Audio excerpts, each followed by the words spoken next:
The final conference should be a celebration of sorts, assuming the experience has been positive. This is the time when the cooperating teacher should encourage the student teacher to reflect positively about their professional growth during the semester. The final conference should include the following characteristics to be successful. Encourage reflection. Ask the student teacher to self-analyze their teaching. Open-ended questions. Develop questions that will require the student teacher to demonstrate an ability to assess their own teaching. Variety. Have the student teacher to describe a variety of teaching strategies utilized during the semester. Attitude. How does the student teacher describe their attitude about teaching as a career? And then follow with your comments. Professional guidance. Discuss your vision of their future in teaching. And finally, facilitator. Encourage the student teacher to discuss their experience with students and faculty.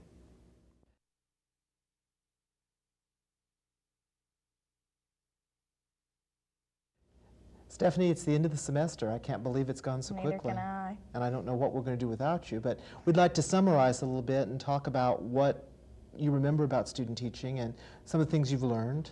What do you think's gone the best? What's gone well?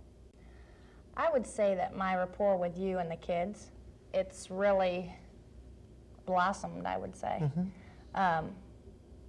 Just the fact that you and I have grown so close and you've taught me so much, and that the kids have really thought of me as a teacher and not... You really did. Yeah, and I was worried about that, to tell you the truth. I didn't think that the kids would look to me as an adult just because I'm younger, you know, and I was worried about that, and it really came across to me that they respected me and thought of me as a teacher and an adult, and I really was glad to see that.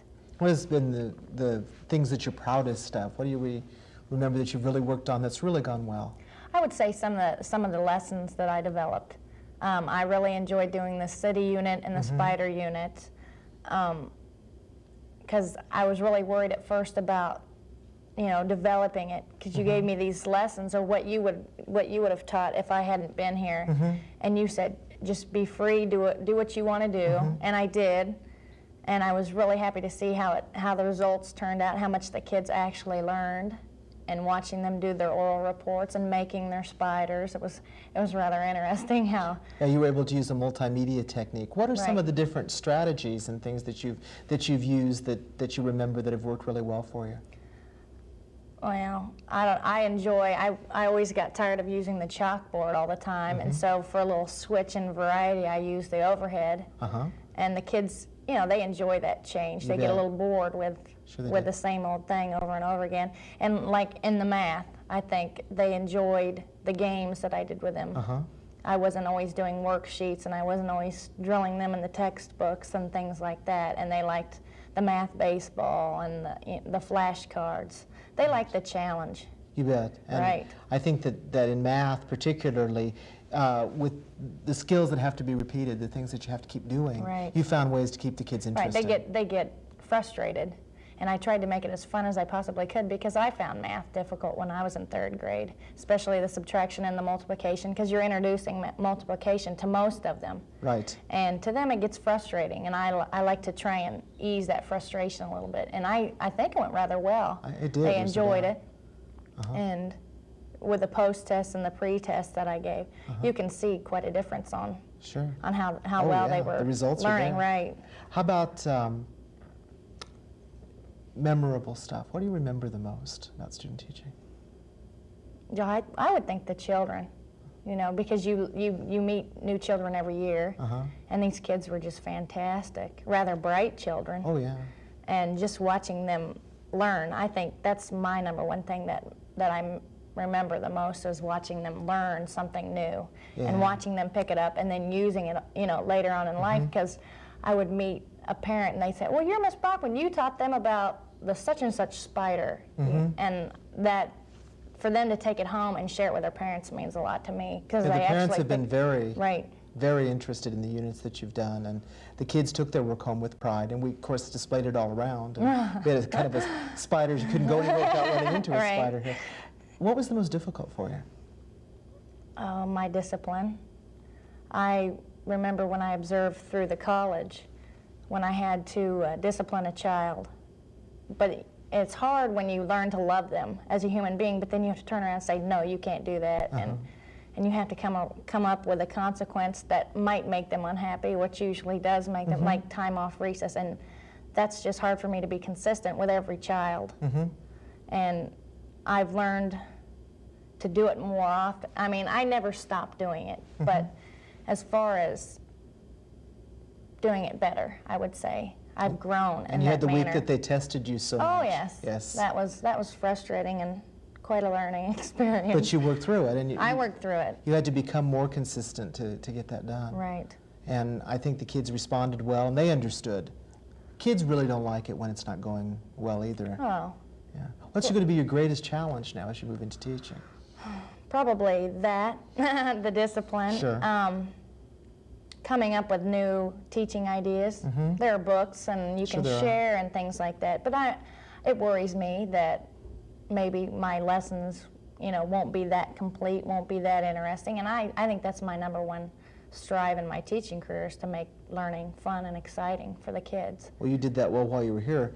I think as you build new ideas and gain experience, there'll be lots of opportunities to do that. What about the future? What are you going to do next? Well, you knew that I'm substituting for a long-term sub position in the kindergarten. And that's exciting. Oh, I'm excited about that, and I found it kind of an honor because I didn't even student teach in kindergarten. Right. And she asked me. I came rather close with some of the kindergarten teachers. Sure. And I was happy to hear about that. And besides that, I'm just going to be working on my applications and substituting in several districts.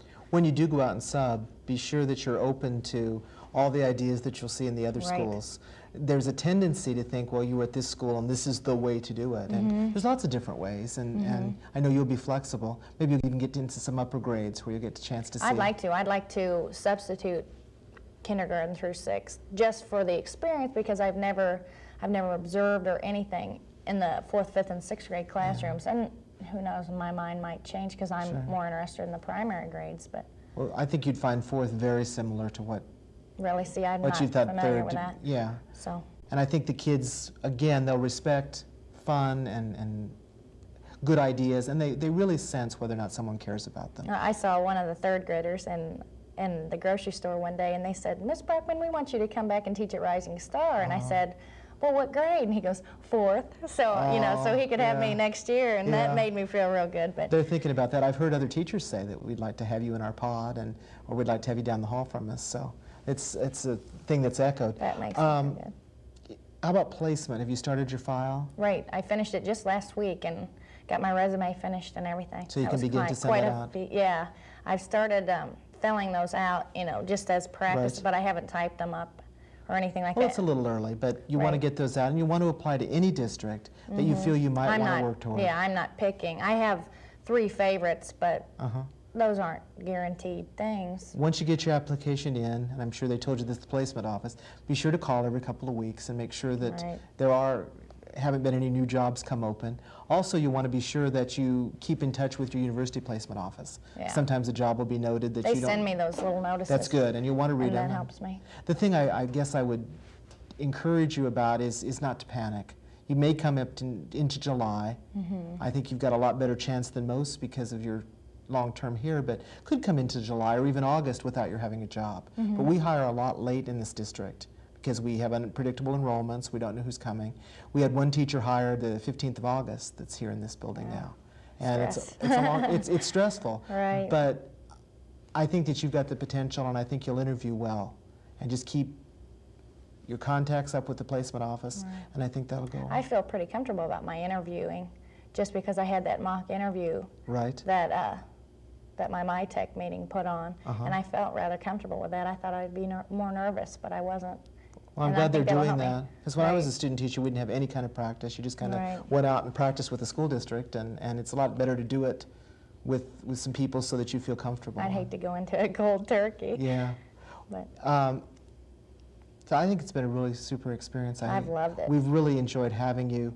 I have to fill out your final evaluation. That needs to go to the college. And I'll get that in. What I'm going to note is I'm going to note that you've demonstrated outstanding planning skills. You just really planned carefully. It's taken, I'm sure, a lot of time. Well, I'm an organization freak, so Yeah, but you've that comes anticipated, natural. I think, a lot more than student teachers I've had before. You've anticipated things that could go wrong or things that you might need and been ready. And I think that's really helped. Your classroom control has been wonderful. That's good. I've heard people say, gosh, she can't just be a student teacher. She has to have had experience. They don't know me very well. And you've earned the respect of the kids and of the parents. I think they have. I've heard many parents say they'd like to have you here in the building. Good, because that was Yeah, and we will. the number one concern for me was what the parents thought. That's important for me to get along with my parents. So. But I think you've grown a lot this semester. You were kind of unsure at first, didn't quite know how it would be, but you've worked hard, and I think you deserve a lot of congratulations. And I'd like to welcome you to the profession. I Thank hope you. you'll be teaching next door to me. Oh, I hope I am too. Now that you have viewed both conferences, you have some idea about how to begin and end a student teaching experience. Essential to all elements is the component of trust. Attempt to maintain trust throughout all of the conferences held. As you reflect on these two conferences, compare your responses to these questions. How has the cooperating teacher's approach changed? How has the student teacher changed? And how were the objectives for each conference different? We wish you the best while working with a student teacher and encourage you to keep in touch with the university throughout the experience.